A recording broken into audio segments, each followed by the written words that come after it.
Pesto hummus.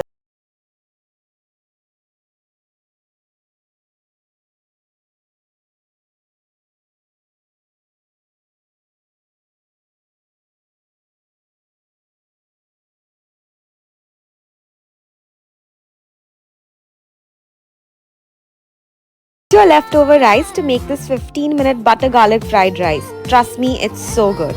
Start by frying garlic in some oil and setting it aside.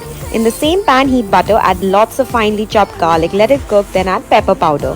Finally, add boiled rice, soy sauce, salt to taste, spring onions, fried garlic, and mix that well. Top with some chili oil and enjoy.